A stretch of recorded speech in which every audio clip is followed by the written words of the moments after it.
नमस्कार मित्रांनो, आपल्या यूट्यूब चॅनलमध्ये आपल्या सगळ्यांचं स्वागत करतो. आणि आज आपण मणप्पुरम फायनान्सबद्दल बोलणार आहोत. तर मित्रांनो, मणप्पुरम फायनान्स गोल्ड लोनमध्ये जास्ती काम करतं.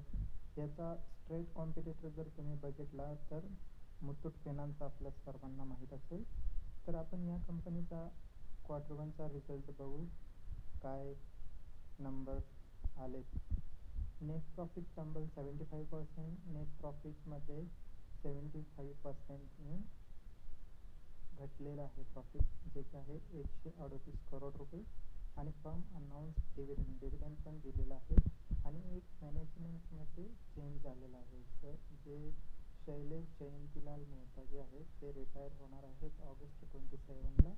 आणि नवीन MD PPC नंदकुमार त्या जागी येणार आहेत 28 ऑगस्टपासून. धन्यवाद. आवडला असेल तर लाईक